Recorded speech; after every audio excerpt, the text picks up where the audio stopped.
kemudian peradaban lembah Sungai Nil, lembah Sungai Efrat maupun lembah Sungai Tigris. Di sini juga ada sungai besar gitu ya.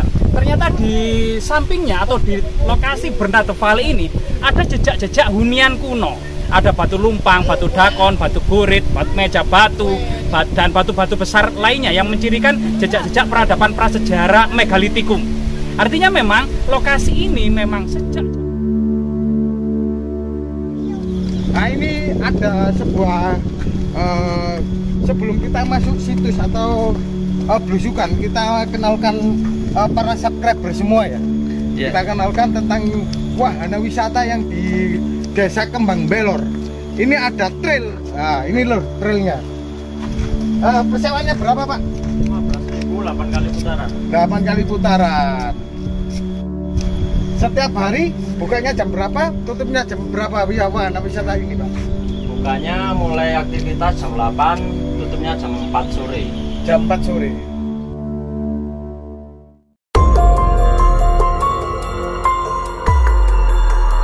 Ini ada batu lumpang. Kita sudah disuguhkan dengan batu lumpang, atau alat penumbuh, ya Mas ya? Ini sebenarnya batu lumpang sangat kecil, jadi tidak memungkinkan untuk menghaluskan atau menumbuk biji-bijian. Melainkan fungsinya adalah berfungsi sebagai magis, yaitu pada masa penetapan tanah perdikan, di mana kemudian batu lumpang ini fungsinya adalah untuk memecahkan telur dan menyembelih ayam sebagai keputusan seorang maharaja yang tidak bisa diganggu gugat. Bahkan termasuk kemudian raja-raja berikutnya, termasuk kemudian catur asrama, kesatria, waisa, brahmana, maupun kemudian sudra, itu tidak boleh kemudian mengganggu maupun merusak ketetapan yang sudah terjadi ini. Jika ketetapan ini akan dirusak, maka kemudian ada kutukan-kutukan yang sangat menyeramkan.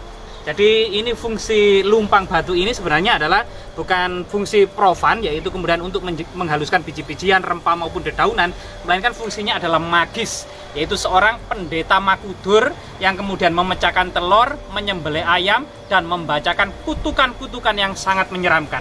Coba kita lihat ke batu-batu yang lainnya. Jadi di lokasi ini juga ada namanya yang dikenal dalam sejarah adalah batu gurit. Batu gurit. Batu gurit ini juga memiliki fungsi magis, di mana kemudian untuk mengasah sebuah pusaka dalam artian sebuah seremonial magis. Termasuk kemudian adanya batu dakon. Nah, ini batu dakon.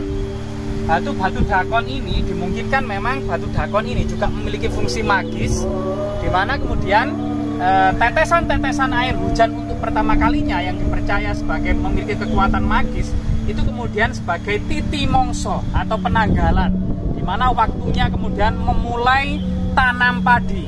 Awal mula kemudian para petani hendak memulai menggarap sawahnya itu ditandai dari sesuatu yang ada di batu dakon ini, yaitu tetesan-tetesan air hujan untuk pertama kalinya yang kemudian ditampung di lubang-lubang batu dakon ini. Selain itu kemudian ada jejak-jejak yang lainnya. Kalau di sini memang ada sesuatu adalah meja batu atau dolmen. Jadi meja batu atau dolmen. Meja batu atau dolmen. Ini difungsikan untuk apa, Mas? Jadi meja batu termasuk kemudian beberapa batu yang menandakan ciri magis. Ini adalah tempat untuk menaruh sesaji atau persajian yang kemarin sempat viral, yaitu tentang sebuah persajian. Persajian tidak terlepaskan dari budaya masyarakat Jawa kuno yang berhubungan dengan kemudian juga tanaman padi, di mana sebelum menanam padi maupun sebelum memanen padi, di mana pada masa kuno itu padi dipetik satu persatu melalui lehernya dengan alat ani-ani untuk menghormati arwah padi. Tidak seperti saat ini dengan kemudian traktor secara besar-besaran maupun dengan sabit. Jadi zaman dulu padi itu umurnya panjang dan tinggi pohonnya, sekitar 8 bulan baru panen, bahkan hampir 1 tahun itu baru panen. Kemudian padi kemudian dipetik satu persatu. Disitulah kemudian masyarakat kita itu juga sangat menghormati arwah padi, di mana sebelum kemudian memulai memanen padi, sebelum memulai menanam padi, diadakan persajian, yaitu di sebuah takiran, alat yang kemudian wadah yang terbuat dari daun, yang di dalamnya kemudian juga ada wadah-wadah kecil yang terbuat dari daun. Di situ ada beberapa makanan kecil, nasi, kemudian telur, bunga-bunga dan harum-haruman. Itu kemudian tradisi masyarakat kuno. Berarti ini sisa-sisa dari reruntuhan kerajaan mana, Mas? Jadi sebenarnya sih ini merupakan peninggalan yang sangat lama masa prasejarah sebelum Masehi. Yaitu artinya memang di sini ada dekat sini juga ada menhir, kemudian dolmen yang ada di makam Mbah Proyo di Dusun Belor, Desa Kembang Belor ini. Ini artinya memang area sini memang sebelum Masehi sudah merupakan hunian masyarakat prasejarah yang sudah ramai, dan itu terus berlangsung setelah Masehi dan masa-masa kerajaan. Hal-hal seperti ini yang berhubungan dengan animisme dan dinamisme ini tetap dilestarikan pada masa kerajaan yang kemudian dikenal dengan agama kabuyutan yang dinaungi Menteri Herhaji. Ini dibedakan dengan agama Siwa yang dinaungi Dharma Daksa Kasaiwan dan agama Buddha yang dinaungi Dharma Daksa Kasogatan. Hal-hal yang bersifat megalitik ini disebut kabuyutan pada masa kerajaan Majapahit. Gitu lur keterangannya dari Kang Ega atau Majapahit Studi Club. Jangan lupa untuk subscribe, like, komen, dan juga share ya di channelnya Kang Ega atau Majapahit Studi Club ya Mas ya. Ternyata ada juga Watu Bokong ya Mas ya. Dekatnya wisata Kembang Belor Pacet. Ada kolam renangnya juga ya. Ya. Lokasi situs ini atau Watu Bokong ini dekat dengan sungai dan juga perengan. Perengan dari hutan pinus ya, itu hutannya. Itu dinamai masyarakat dengan Watu Bokong. Watu Bokong artinya memang ceritanya itu adalah di sini pernah dibuat mandi. Jadi mandi kemudian setelah mandi itu kemudian orang-orang itu cangkruk, duduk di atas batu itu, duduk di atas batu itu setelah mandi di sini. Jadi karena mandi ya tidak mengenakan selai kain, duduknya di batu besar ini, tempat untuk meletakkan bokong itulah yang kemudian masyarakat memberikan nama atau julukan dengan Watu Bokong. Memang seperti ada bokong yang di belakang itu Mas. Oh iya, itu iya. Jemblok. Jemblok juga ya. Ya. Jemblok, berdunduk, mentul. Ya, sisi timurnya itu agak mentul. Kemungkinan itu ya, Lur. Ya. Dari kejauhan seperti orang yang sedang duduk atau bokong gitu ya, Lur. Betul. Orang Jawa kalau menyebutnya itu bokong. Mbak, bisa diceritakan wahana wisata yang disuguhkan di kawasan hutan pinus ini apa saja, Pak? Oke, untuk yang pertama yang kita unggulkan dari kolam renangnya. Nah, terus di atas ada wahana lain seperti taman kelinci, ada permainan anak-anak otopet, mobil cas, ada ATV, sepeda trail. Dan kita juga menyediakan outbound. Untuk outboundnya ada flying fox yang dibuka untuk hari Sabtu dan Minggu saja. Ya, untuk masuk ke Wana Wisata Bernardo Valley kita kenakan tarif masuknya 7.000, untuk ke kolam juga 7.000. Untuk wahana kelinci tarifnya 5.000, otopet juga 5.000, kalau mobil cas 10.000, ATV-nya 20.000, sepeda trail ada tarif 15. Untuk flying fox itu tarifnya 25.000, wahana tembak 5.000. Bukanya mulai pukul berapa, jam berapa tutupnya, Mbak? Wisata Bernardo Valley ini dibuka pada pukul jam 8 pagi dan kita tutup jam 4 sore.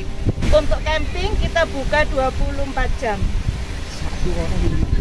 Untuk tarif campingnya satu orangnya 5.000, terus kena tarif masuk tadi juga 7.000, jadi per orangnya 12.000.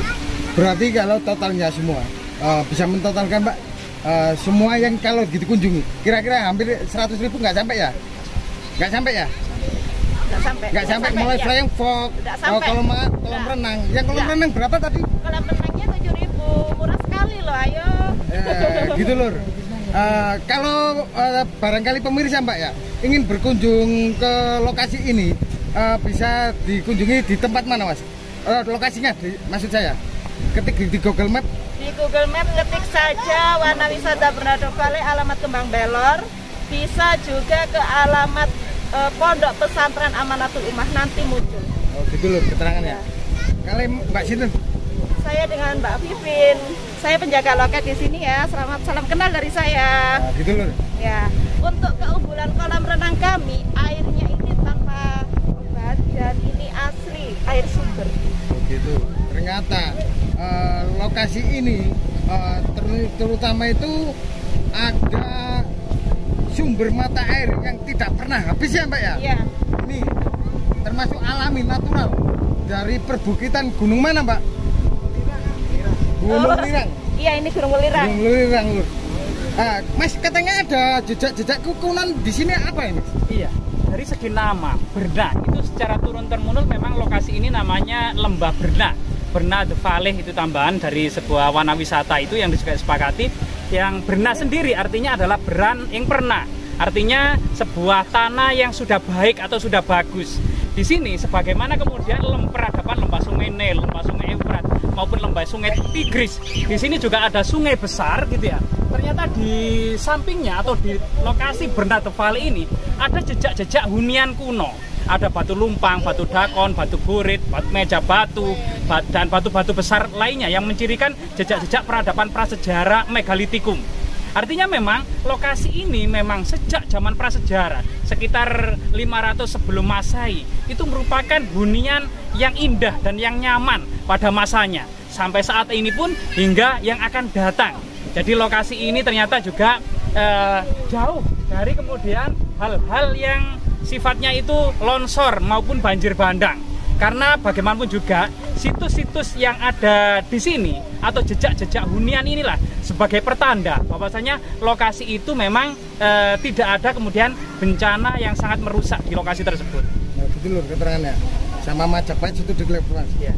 Sangat anu ya Mas ya. Ya. Jangan lupa subscribe, like, komen dan juga share ya Mas ya. Ya, di siap, channelnya Majapahit situ di Klep. Ya. Majapahit Study Club sangat anu.